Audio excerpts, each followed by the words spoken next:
अहिल्या की पवित्र नगरी महेश्वर में संपन्न हुई मध्य प्रदेश सरकार के मंत्रिमंडल की बैठक।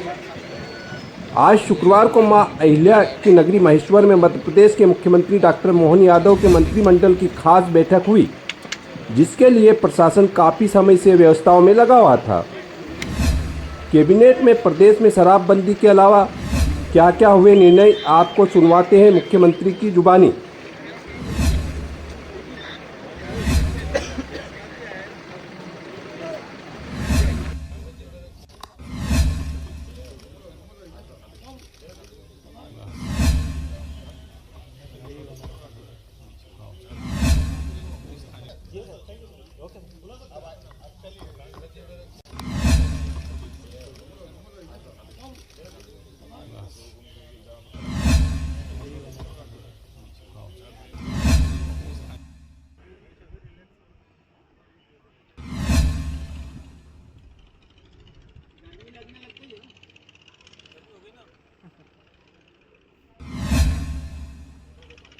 आ जाओ, इधर आ जाओ, उधर धूप में मत बैठो।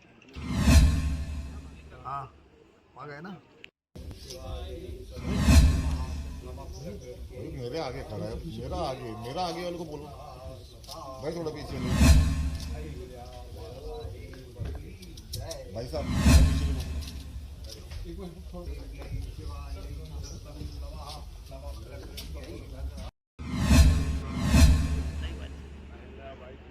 चलो भैया, गोविंद सिंह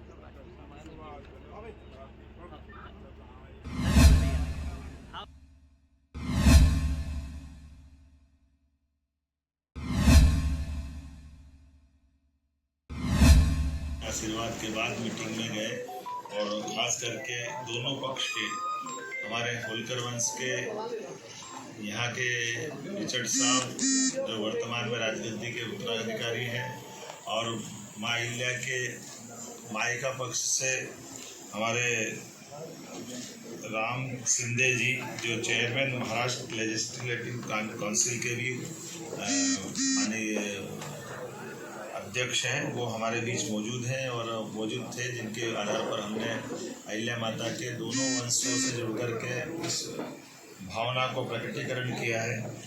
कुछ निर्णय आज हमने और अहिल्या माता को दृष्टिगत रखते हुए किए हैं। एक तो खास करके हमारी अपनी सामाजिक समरसता की भावना का जो अहिल्या माता का भाव रहा है, इसी आधार पर डॉक्टर भीमराव सामाजिक विज्ञान विश्वविद्यालय को 25 करोड़ राशि देकर के हमने हमारी जो अंबेडकर विश्वविद्यालय महू में है, इसका विधि संकाय को और अन्य आधारभूत संरचनाओं के लिए ये राशि देने की घोषणा की है, जिस आधार पर हमारा अंबेडकर विश्वविद्यालय और अच्छा हो। आपकी सबकी जानकारी में रहेगा, डॉक्टर भीमराव अंबेडकर की जन्मस्थली महू है और हमारी सरकार भारतीय जनता पार्टी की पूर्ववर्ती सरकारों ने ही उस स्थान को एक तीर्थ स्थल के रूप में विकसित किया है। लेकिन उसके साथ साथ वहाँ के विश्वविद्यालय का भी अंबेडकर जी का चूँकि शिक्षा में बड़ा योगदान है और आज हमने निर्णय किया कि लॉ में भी उनकी बड़ी भूमिका है, तो विधि संकाय के साथ उसको एक्सीलेंस सेंटर ऑफ एक्सीलेंस के नाते से भी विकसित किया जाए, इस दिशा में हमने आज निर्णय किया है। कुछ निर्णय और भी किए हैं, जैसे एक निर्णय हमने किया है कि विशेष परिस्थितियों में माननीय मंत्रीगण भी ट्रांसफ़र कर सकेंगे। इस विषय को आज हमने कंप्लीट किया है।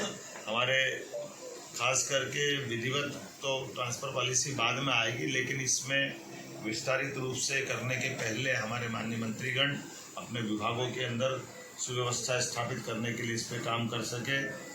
माँ अहिल्या की जब बात कर रहे हैं तो कल्याणी विवाह को भी प्रोत्साहन देने का निर्णय किया है।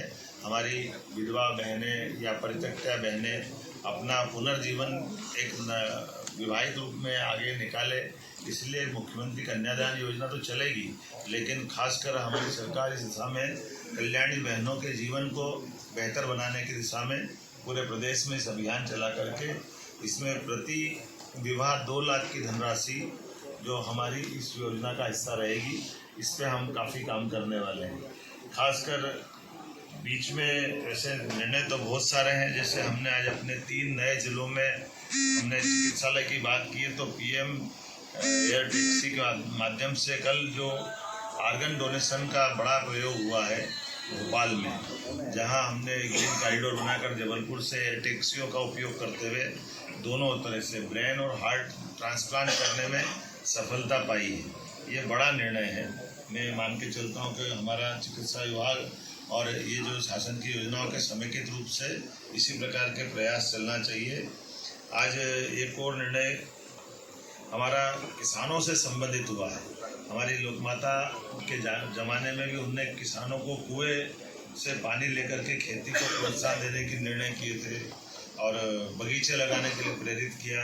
हमारी सरकार ने भी निर्णय किया कि हमारे अपने किसान जो अस्थायी विद्युत पंप के लिए भी हम पे निर्भर रहते हैं, ऐसे लगभग 2 लाख किसानों को 3 हार्स पावर से लगा करके 7.5 हार्स पावर तक 10% की राशि वो देंगे तो उसको पूरा पंप हमारी तरफ से दिया जाएगा। एक तरह से बिजली फ्री हो जाएगी।